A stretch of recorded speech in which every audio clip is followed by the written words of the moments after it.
Welcome to another video of Freelancer Masterclass. I am Mike Volkin, lead instructor of freelancermasterclass.com. Today we're going to be talking about your personal branding blueprint. I'm sure you've heard a lot as a freelancer about how to brand or what should go into a brand, and today I'm going to lay it all out for you. We talk about the details in Freelancer Masterclass, but this will at least give you a good overview in what direction you should take, okay? First of all, why brand yourself? Well, first of all, you should get clear on how you are different and why someone should work with you. And a good way to do that is to communicate that through your website, because not everybody's going to get on the phone with you, all right? Your website will communicate your brand to the world. So I actually know a lot of freelancers who don't have websites. They don't want to spend money making a website. It really doesn't cost a lot of money. You just got to know what you want to put on there that's effective. Another reason why you should brand yourself is for authority. You got to establish yourself as an expert in your field, and this is your opportunity to demonstrate your value. Even if you're new, don't worry about it. You can develop a brand. You'll get featured in lots of media with a great brand as well, as have I. I've been on hundreds of, I would say at least over 150, 200 different media appearances, whether it's TV or radio or podcasts, whatever. I seem to be doing something every week at least now. And another reason why you should brand yourself is marketing. You make it easy for your prospective clients to see what you're all about and to get excited about what excites you. And the bottom line to all that is that you're going to attract more clients. So ultimately, if you want to build a company that is scalable and produces organic leads and one day has value to be able to package and sell to someone else, you should be able to brand it. Okay.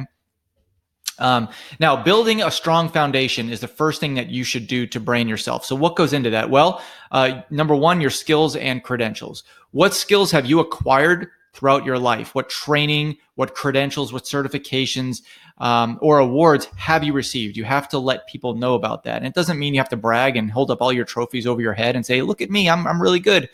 But at the very least, you should be able to tactfully be able to show everybody your credentials. And Upwork, if you don't want to have a website, your Upwork profile has a spot for all of that. Your passions and your interests. What industries and topics are you most interested in? And then what are you passionate about? If those aren't aligned, then you're not going to build a brand that you like very much. And that's just not going to last a very long time. And then also your core values and beliefs. What are some of your most important core values? What do you believe in? What do you stand for? What do you stand against? I just had a client that wanted to sign a large contract with me, to be honest with you. It was a lot of money, but I turned them down. Why is that? Well, they were selling meat products, and I'm a vegetarian. I'm mostly plant-based, about 90% now.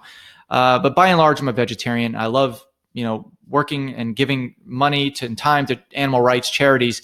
I would not feel comfortable pushing a meat product onto other people. And the same thing goes for a sugar-based product that I had an opportunity to work with that was also a large client. I don't believe in pushing unhealthy products on Americans. I believe we have a huge problem with sugar and fat in this country and across the world, but mostly in this country with engineered food. So I won't get on my high horse about that, but I do not believe in working for companies to help market them in that respect. So you may have something similar that you stand for or against, and you have to make sure that your personal beliefs align with that. Okay. Now, what you can do after you develop all of those is you can develop your brand vision, your mission, your message, and your personality. So let's review each of those. First of all, your brand vision. What do you want to be known for? If you become known as the world's go-to expert on XYZ topic, that would be what? All right. So for example, I didn't give myself this nickname, but I'm kind of being known for, quote unquote, the king of freelancing. Okay. Some media outlets have put that out there. I'm not against it. I don't necessarily want that title on my shoulders, but it's a brand that is starting to form around me, the king of freelancing. It's not just money, it's everything that encompasses the world of freelancing, the freedom, the stress-free and the stressful life of being a freelancer, working from home, working for yourself. Do I want that brand? Yeah, I think it aligns with me if I do it right. Okay, so you have to find what brand vision aligns with you. And then your mission. Why do you want to build a personal brand? Personally for me, and the reason why I'm talking about myself is because I want to give an example. My personal brand, the reason why I'm building what I'm building is because at the end of my life, I want to look back and say I helped build thousands of people's confidence to work for themselves, to build the life they want to live, to let them lead the life they want to live, because people aren't designed to be in a cubicle 8 a.m. to 5 p.m. making money for somebody else to line somebody else's pockets. It's so fulfilling. I like to give the analogy of a hunter back in the old days, hunting for their own food. It's fulfilling to be able to find and eat your own food, right? It's kind of like that. The modern day man is finding and making your own living. Okay. So who do you want to influence? What do you want to accomplish with your vision? All right. That's part of your mission. And then your message. What is the key message that you want to communicate? What message do you want to consistently reinforce in your content, in your marketing? Because all that comes into your brand. And then if you could only give one piece of advice to your audience, what would that be? It needs to boil down to 1 to 2 sentences, preferably 1. If you can't explain that in 2 sentences or less, then your brand isn't concise enough. All right. And then what's your brand personality? What are some of the personal characteristics and traits that you can weave into your brand? Do you want to be perceived as very polished or professional, or perhaps more quirky and adventurous? Okay, this right here is not an accident. I am in workout clothes for a reason.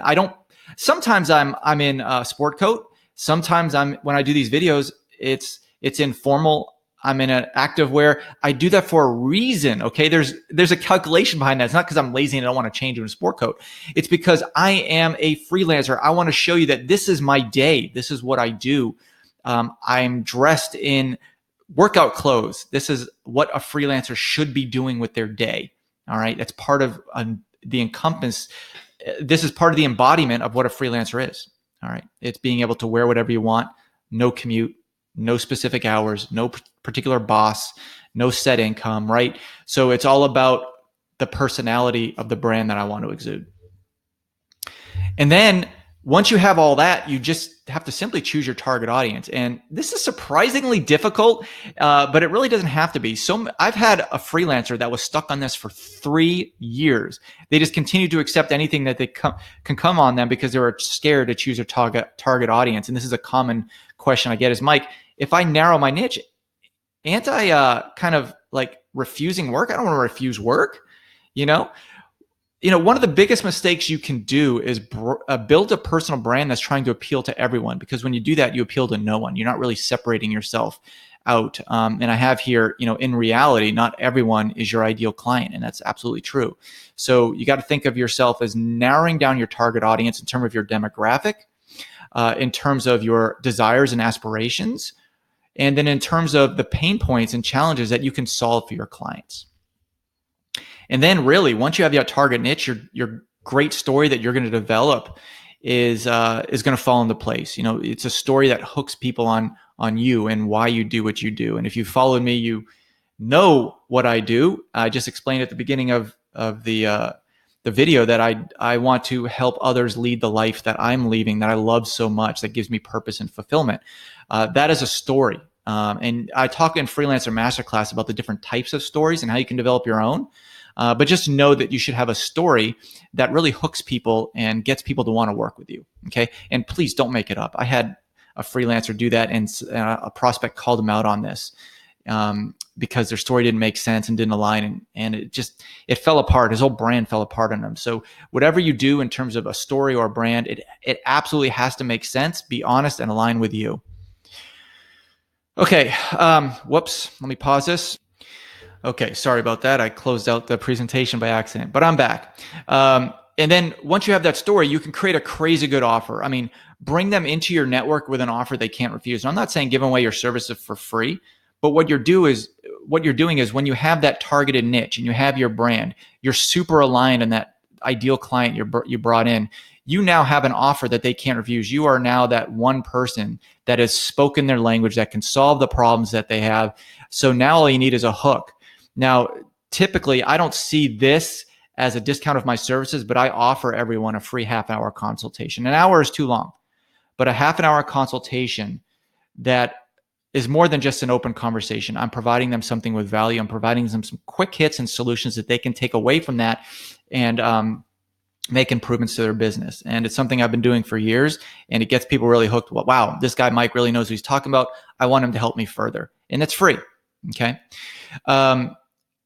Develop content. Now, that's how you find That's how people find out about you and learn about you, is you got to develop content, just like I'm doing right now. As I'm developing content, I'm going to put this on YouTube.